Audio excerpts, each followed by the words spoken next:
My name is Margaret, and I'm 67 years old. For the past 40 years, I've been married to Robert, my college sweetheart. We have 3 grown children, 5 grandchildren, and what I always believed was a solid, if somewhat predictable, marriage. Robert retired from his accounting firm 2 years ago, and I'd retired from teaching the year before. We'd talked for decades about all the things we'd do together when we finally had time. Travel to Europe, take ballroom dancing lessons, maybe even write that cookbook I'd always dreamed about. But retirement looked different than I'd imagined.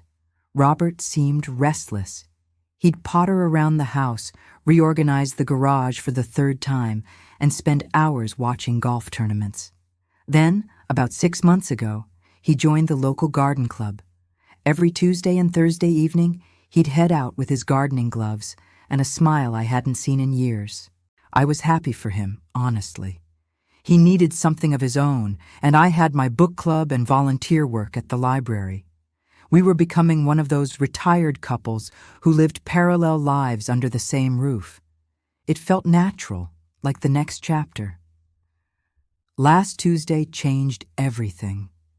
I'd spent the afternoon baking lemon bars, Robert's absolute favorite since we were dating in college. They turned out perfectly with that exact balance of tart and sweet. On impulse, I decided to surprise him at the garden club meeting. I'd drop them off, maybe stay for a few minutes, meet the people he'd been spending so much time with. The community center was only 10 minutes away. I parked and grabbed the container of lemon bars, feeling almost giddy about surprising my husband.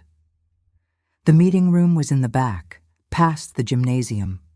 As I got closer, I could hear laughter and voices. The door was slightly ajar. What I saw through that gap made me freeze in the hallway, my hand still on the container of lemon bars. Robert was there, but there was no meeting happening. Just him and a woman I'd never seen before. She was younger than me, maybe late 50s, with silver hair cut in a stylish bob.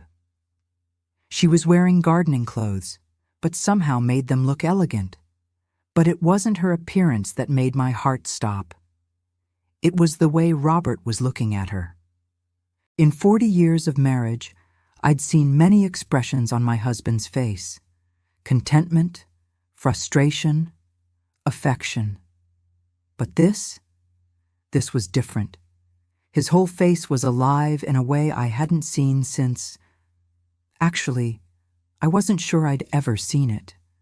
They were arranging flowers together, and he was laughing at something she'd said. His hand brushed hers as they reached for the same rose stem, and neither of them pulled away. I stood there for what felt like hours, but was probably only a minute. Then I quietly walked back to my car, placed the lemon bars on the passenger seat, and drove home. I didn't cry.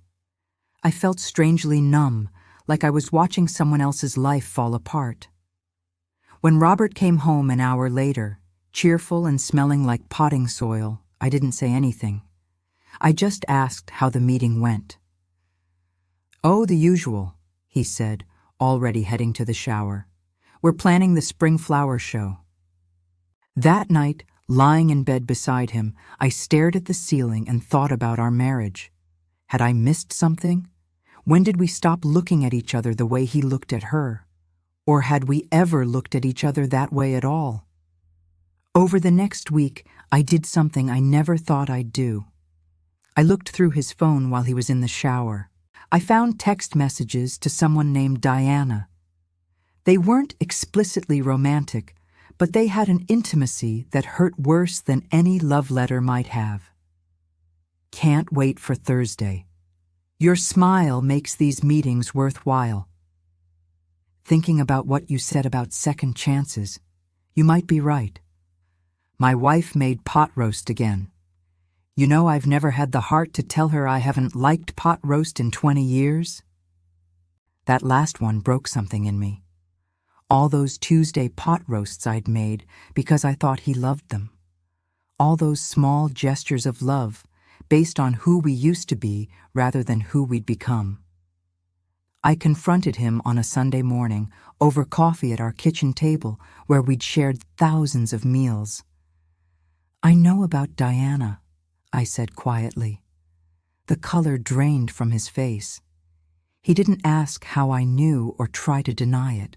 He just sat there, coffee cup halfway to his lips, looking older than I'd ever seen him. "Margaret, it's not what you think." "Then tell me what it is, Robert, because what I think is that you've been having an affair." "We haven't. We've never been physical," he said, but his voice was weak. "We just talk. She understands things about me. We connect." "An emotional affair," I said. The words tasted bitter. "And you think that's somehow better?" We talked for hours that day. He told me about Diana, how they'd met at the garden club, how easy it was to talk to her about his fears of aging, his regrets about his career, his feeling of being invisible in retirement. How with her, he felt seen again. I listened, and part of me understood. Because hadn't I felt invisible too? When had Robert last asked about my writing or my dreams? When had we last had a conversation that wasn't about the grandchildren or household maintenance? "Do you love her?" I finally asked. He was quiet for a long time. "I don't know. Maybe. But I love you too, Margaret. I've loved you for 40 years. Loving someone and being in love with someone are different things," I said. "Which one am I?" He couldn't answer. I told him I needed time to think. I called my daughter Emily and asked if I could stay with her for a few weeks. She asked why, and I told her the truth. She cried and said she'd drive over immediately to pick me up. That was 3 weeks ago. I'm staying in Emily's guest room, surrounded by my granddaughter's artwork and the smell of someone else's life. I've done a lot of thinking about my marriage, about who I've become, about who I want to be. Here's what I've realized. I don't know if Robert had a full affair or if it was just emotional. In some ways, the emotional betrayal hurts more. But what hurts most is realizing that we'd both been sleepwalking through our marriage for years, maybe decades. I'm angry at Robert. I'm heartbroken. But I'm also angry at myself for not speaking up all those times I felt lonely, for making pot roast when I could have asked what he actually wanted, for assuming we were fine when fine isn't enough. I'm 67 years old. If I'm lucky, I might have 20 or 30 good years left. The question isn't just whether I can forgive Robert.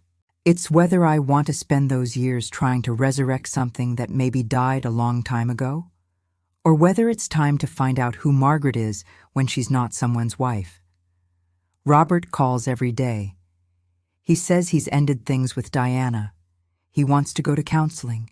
He says he'll do whatever it takes. And maybe we will try counseling. Maybe we'll find a way back to each other, but as people who actually see each other this time. Or maybe this is the beginning of a different story entirely. One where I'm not the supporting character in someone else's narrative. I don't know the ending yet, but for the first time in a long time, I'm awake. I'm present. I'm making choices instead of just letting life happen to me. And somehow, terrifying as it is, that feels like hope.